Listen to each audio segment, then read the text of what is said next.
The second thing, when we don't pursue, let's just say entrepreneurship or something that our dream. Okay? My sister had a dream of working with children, teaching children. My father, of course, told her, go get a secure degree in business, go earn money. Teachers don't make any money. So she gave up on that to go do a business. And then she worked for companies as a business consultant for 7 years. But at some point, you pay the price. Right? Now she's a trainer in business consulting. Everything that you give up for someone else, if you have it in your heart that you can do something socially, if you have something in the back of your mind saying, try this, try this, try this, you need to listen. Because if not, every disease is a dis-ease. That means that something inside of you is not settled, and we have this stress. So there are emotional causes of illness. And you can Google Louise Hay, Hay, emotional causes of illness, and she will tell you that every illness that someone has an emotional root. I'm looking at women in the 50 plus 60 age range. Everyone is going to tell me they're depressed, they're sad, they're lonely, they can't bend their knees, they have some kind of stomach problem. And like there's this thing, सीढ़ियाँ नहीं कर सकते. I'm like sitting here going, what quality of life is that? There is an emotional price you will pay. Not your mother, not your brother, not your husband, not your kids.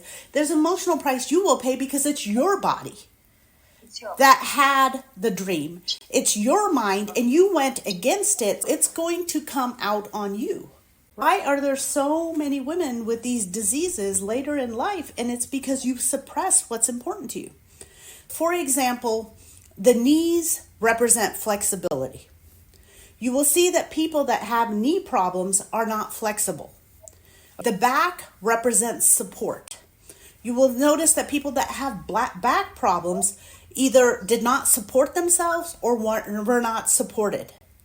Every disease she has studied for probably 40 years, and you can go there and go to every doctor you want, and people in their 50s and 60s are going to doctors, getting prescriptions like anything.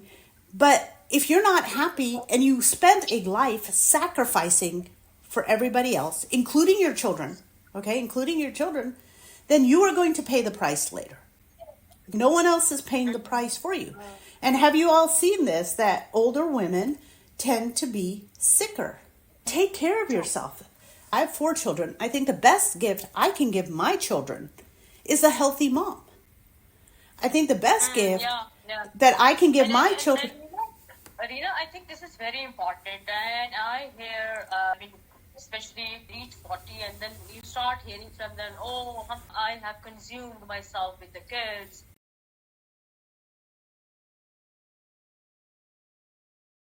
I have consumed myself in the long run. That is basically what leads to not having a very fulfilled life, So at the end of the day, you don't have the satisfaction of achieving something on your own. You still are, and that's really sad. That's just sad.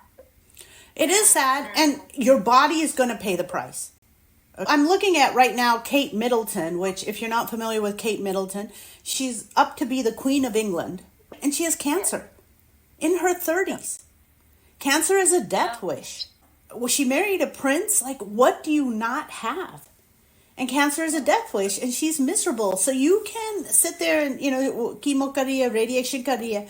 But the deal is, if you do not get the core emotional problem, which is her in-laws and the royal family control her, they tell you what to wear, they tell you what to do, they tell you how to sit, they tell you what to eat, what to drink. If you do not get that under control, then she's paying with cancer in her 30s. This is ridiculous. Look up Louise Hay, emotional causes of illness. If you have anything that is emotional, for example, I used to bite my nails my whole life. I bit my nails till about 5 years ago. The reason I stopped is nails are protection. And when you feel like you can't speak up and protect yourself, especially against your family, you take away the things that protect you. Your nails are one of them. Everything. How you have done it is, Rina, because I then have this nail biting. Nail biting. Yeah, so name it. You get to a point where you need to look at every relationship you have, especially your intimate relationships, because we underestimate our intimate families. I'm talking husband, kids, parents, siblings. These are your intimate relationships. They all need to be in balance. If you have any feeling in your heart against anybody in that relationship, that they're pushing you, that they're not listening to you, whatever, you need to stand up and then mend that relationship, or pull away. Pull away in the sense that I'm not going to spend that much time. Okay? Like figure out what that level is. The second thing is understand that a lot of these relationships, if you find out, let's just say mother-in-law, husband, that seems to be a common thread. And you find out you tried to talk to this person. You tried to explain your position. They are still disrespectful. They're still disrespectful, not honoring what you're saying. Then what you have to do mentally is understand this is not a love relationship. This is a transactional relationship. And what a transactional relationship, especially for women in their 20s, you're trying to make your business. You're living with your parents.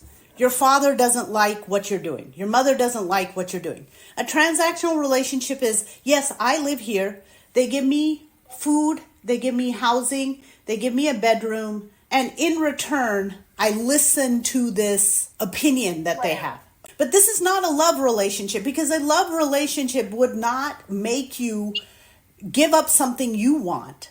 A love relationship is not. And a lot of unfortunately, emotionally, a lot of our parents, a lot of our siblings, in-laws, spouses are not capable emotionally of providing that level of support.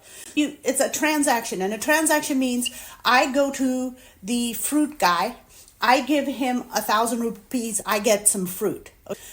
I don't go there and say the fruit guy bought everybody birthday presents and not me.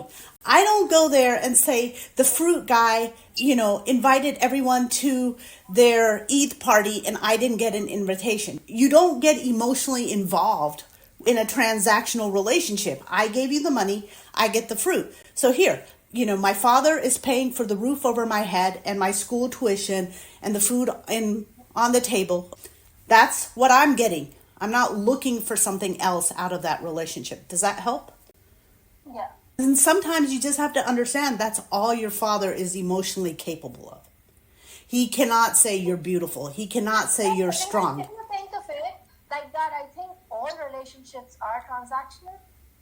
There's a give and take in all relationships. It cannot be just, it has to be a give and take. Otherwise, it's not a relationship. Right? I do think there's a give and take, but I do also have mentors that really care about me. Do you understand? I have mentors where I can go and say, I need this, and they give me what I need. They don't sit there and tell me everything that's wrong with me and everything I should have done and all this other stuff. So and I have friends. I have friends where I can say, bus, enough, and they shut up. Whereas there are some people you say, bus, enough, and they just they're still on you. Yeah. Do you understand? There's some... so many, huh? Yeah. Honestly, like Naima and I have been friends for, decades. I could tell Naima right now that, Naima, I am sick today. I cannot do this. She would have said, okay, fine. Let's find another day.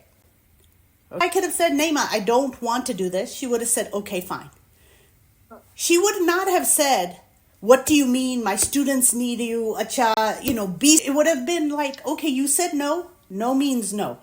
A transactional relationship is when I say I am sick, I am tired, I can't do something. The other person, okay, let me try guilt. Let me try manipulation. What kind of mother would you be if you didn't do this? What kind of entrepreneur, motivationer would you be if you give up on this talk? That's transactional. Does that make sense, Shiza?